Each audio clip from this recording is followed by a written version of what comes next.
Hello दोस्तों, स्वागत है आपका हमारे स्टोरी टेलर यूट्यूब चैनल पर। पिछले अध्याय में हमने देखा कि कैसे चार्ली एमरल्ड ग्रुप में वाइस प्रेसिडेंट डोरिस से मिला। अब आगे चार्ली ने भी डोरिस को पहली बार देखा था। ये कहना गलत नहीं होगा कि डोरिस वाकई बेहद खूबसूरत थी। सिर्फ 27-28 साल की उम्र में उसकी काया पतली लेकिन आकर्षक थी। चेहरे पर नजाकत थी और उसके पूरे व्यक्तित्व से एक रॉयल और काबिल महिला का एहसास होता था। चार्ली डोरिस की टेबल के सामने बैठा और शांत स्वर में बोला, मैं आगे चलकर इमिग्रेंट ग्रुप ज्यादा नहीं आया करूंगा, इसलिए कंपनी की पूरी जिम्मेदारी तुम्हें ही संभालनी होगी। और सबसे जरूरी बात, मेरी असली पहचान किसी को नहीं पता चलनी चाहिए। डोरिस समझ गई कि उसके सामने बैठा व्यक्ति कोई साधारण इंसान नहीं है। उसके परिवार के सामने एमिग्रेंट ग्रुप कुछ भी नहीं था। ऐसे में उसका खुद कंपनी न संभालना बिल्कुल सामान्य बात थी। वो तुरंत सम्मान से बोली, मिस्टर वेड, भविष्य में अगर आपको किसी भी तरह की जरूरत हो तो आप बस मुझे आदेश दीजिए।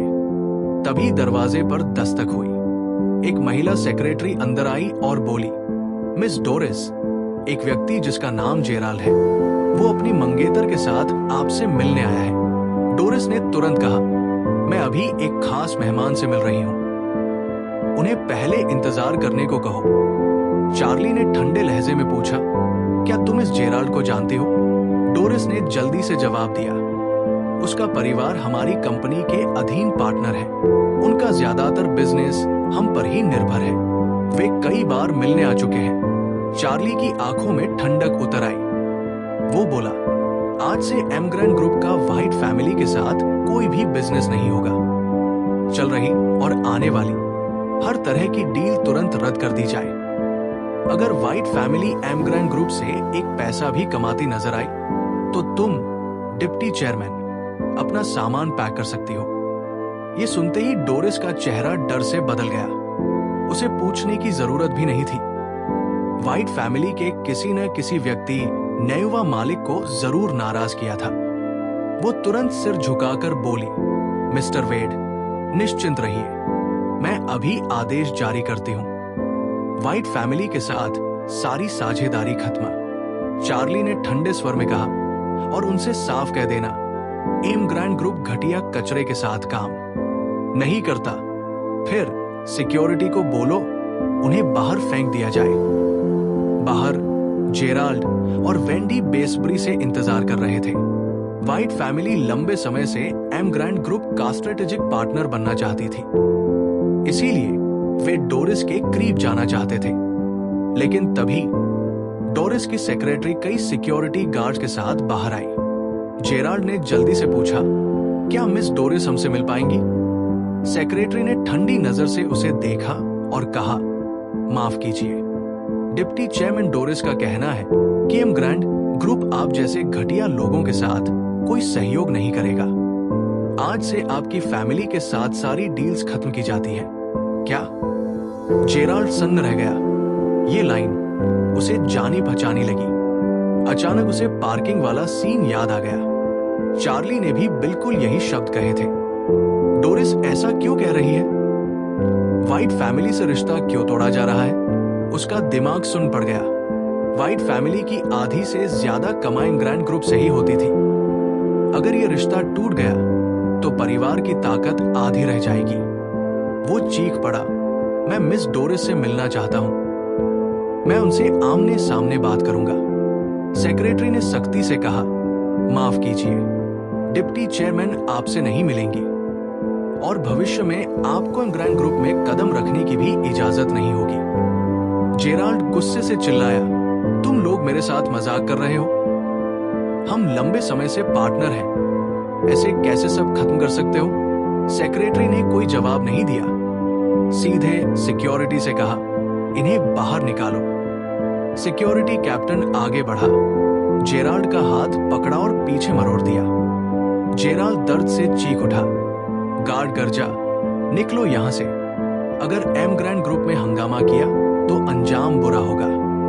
जेराल्ड चिल्लाया, तुम एक मामूली सिक्योरिटी कैप्टन हो, मुझ पर चिल्लाने की हिम्मत कैसे की? जानते हो मैं कौन हूं? अगले ही पल कैप्टन ने जोरदार थप्पड़ जड़ दिया। एम ग्रैंड ग्रुप के सामने तुम हो ही क्या? जेराल्ड का गाल जल उठा। उसी पल उसका फोन बजा। कॉल उसके पिता की थी। फोन उठाते ही दूसरी तरफ से दहाड़ सुनाई दी। जेराल्ड, तुमने क्या कर दिया?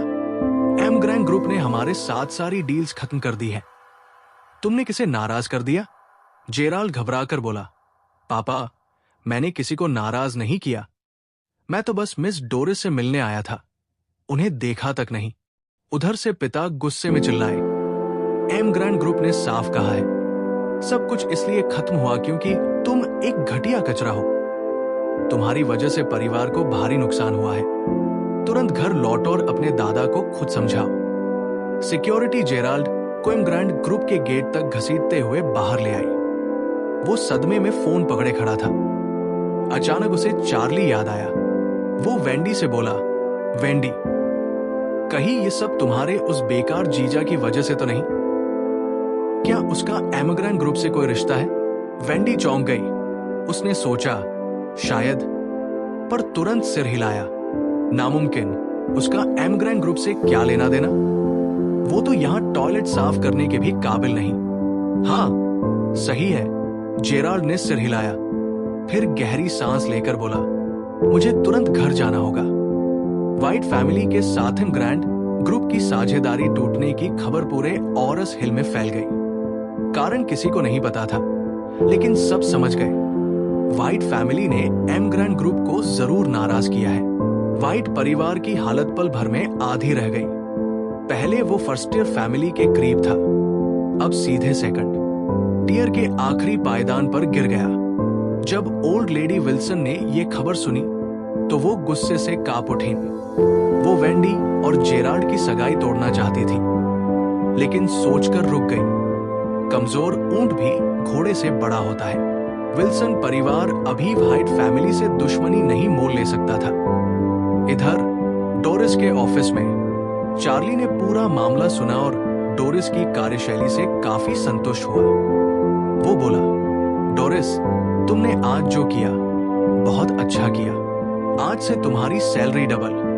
डोरिस खुशी से चौंक गई। वो तुरंत खड़ी हुई और झुककर बोली, धन्यवाद मिस्टर वेड। चार्ली ने सिर हिलाया। और 2 घोषणाएं करनी है। आदेश दीजिए। पहली, एम ग्रैंड ग्रुप के नए मालिक और नए चेयरमैन की घोषणा, लेकिन पहचान नहीं बतानी, सिर्फ इतना कि उनका सरनेम वेड है।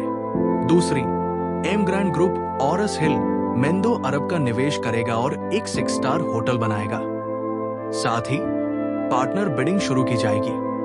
शहर की सारी कंस्ट्रक्शन और डेकोरेशन कंपनियां इसमें हिस्सा ले सकती हैं। विल्सन ग्रुप का मुख्य बिजनेस डेकोरेशन था। ओल्ड लेडी विल्सन का सपना था एम ग्रैंड ग्रुप जैसी बड़ी नाव पर चढ़ना। चार्ली मुस्कुराया।